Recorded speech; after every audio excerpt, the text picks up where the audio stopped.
श्रीमन्नारायण चरणौ शरणं प्रपद्ये श्रीमते नारायणाय नमः।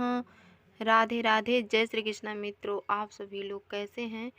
आशा करती हूँ हमारे लड्डू गोपाल जी की कृपा से आप सभी लोग स्वस्थ होंगे, मस्त होंगे।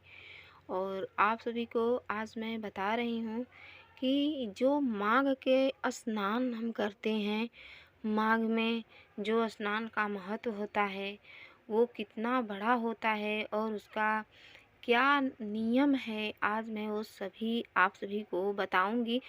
ये समझ लीजिए, जैसे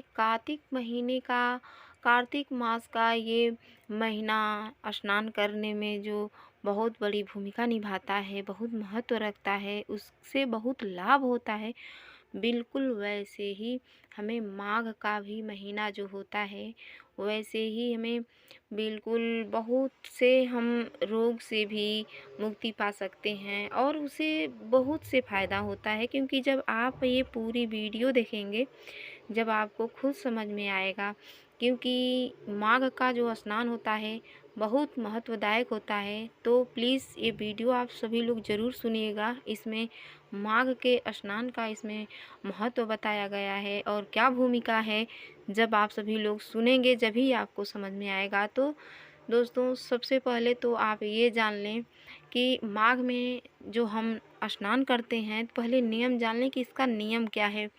तो हमें नहाने, जैसे हम रोज़ माघ में हम स्नान करते हैं, तो नियम तो सर्वप्रथम यही है कि जो व्यक्ति माघ में स्नान करने का नियम ले रखे हैं, संकल्प ले रखे हैं, उन्हें तो यही चाहिए कि वो ज़मीन पर सोएंगे रात्रि में, और जब वो सुबह उठेंगे तो वो जो जल यूज़ करेंगे, मान लीजिए कि अगर आप कल्पवास ले लिए हैं, जैसे 1 महीना के लिए बहुत से लोग कल्पवास ले लेते हैं। जैसे माघ में महत्व होता है प्रयागराज में संगम में स्नान करने का, तो बहुत से लोग जा कर के वहाँ 1 महीने का कल्पवास ले लेते हैं, 1 महीना वहीं रह के स्नान करते हैं।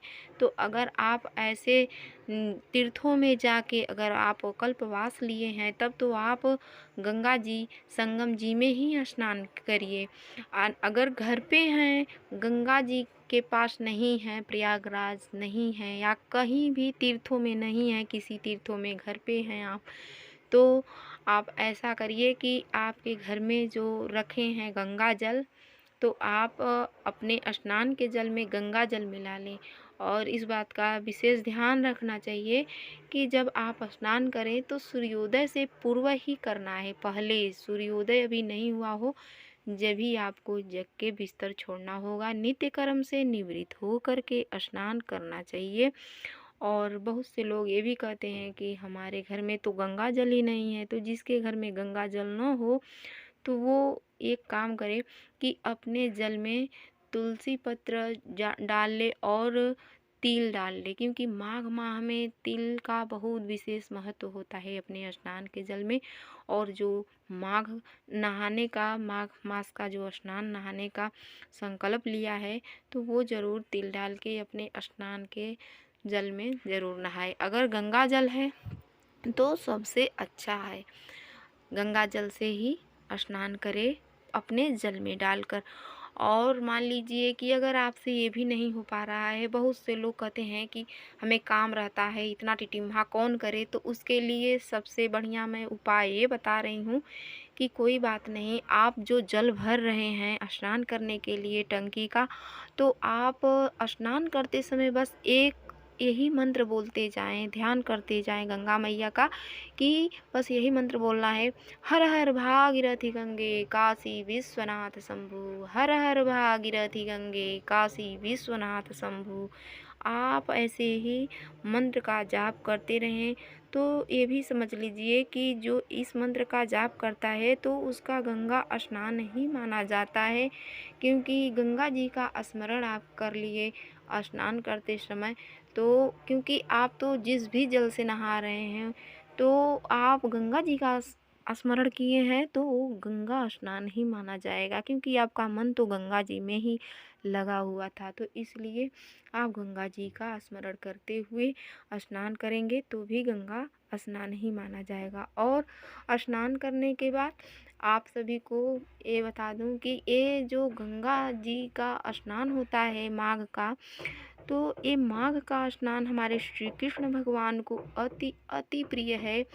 ये पद्म पुराण में भी मिला है कि हमारे जो श्री कृष्ण भगवान हैं ये बहुत इससे खुश होते हैं, गीता में भी है। और माघ का एक उल्लेख और मिला है कि जो इंद्र देवता को श्राप लगा था और हमारे गौतम ऋषि जी माघ में ही स्नान करते थे और इंद्र देव को श्राप दे दिए थे, तो इंद्र देवता भी माघ में ही स्नान करके और मुक्ति पाए थे, अपने श्राप मुक्त हुए थे।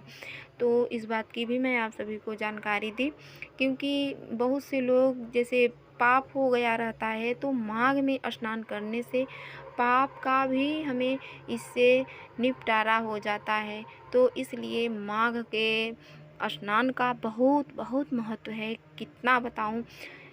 माघ में स्नान करने के बाद सूर्य भगवान को जल 1 लोटा जरूर देना चाहिए, 12 मंत्र बोलते हुए, उनका नाम लेते हुए। ओम सूर्याय नमः, ओम खगाय नमः, ओम भूमाय नमः, ओम मित्राय नमः, ओम आदित्याय नमः, ओम भास्कराय नमः, ऐसे मंत्र बोलना चाहिए सूर्य भगवान को जल देते समय। और मान लीजिए आपको 12 मंत्र नहीं याद है, भगवान जी का नाम नहीं याद है सूर्य नारायण का, तो आपको तो सूर्य भगवान का तो नाम याद ही है, ओम सूर्याय नमः, ओम सूर्याय नमः, आप ऐसे भी जल दे सकते हैं। और माघ के महीना में स्नान करने के उपरांत आप गीता का पाठ जरूर करें, क्योंकि श्री कृष्ण भगवान को मैं अभी बताई कि माघ का स्नान भगवान जी को अति अति प्रिय है। तो दोस्तों, आप सभी को ये वीडियो कैसी लगी? अगर ये वीडियो आप सभी लोगों को अच्छी लगी हो तो लाइक सब्सक्राइब करना ना भूलें, कमेंट में लिखकर हमें ज़रूर बताएं कि ये वीडियो आप सभी लोगों को कैसी लगी। राधे राधे, जय श्री कृष्णा।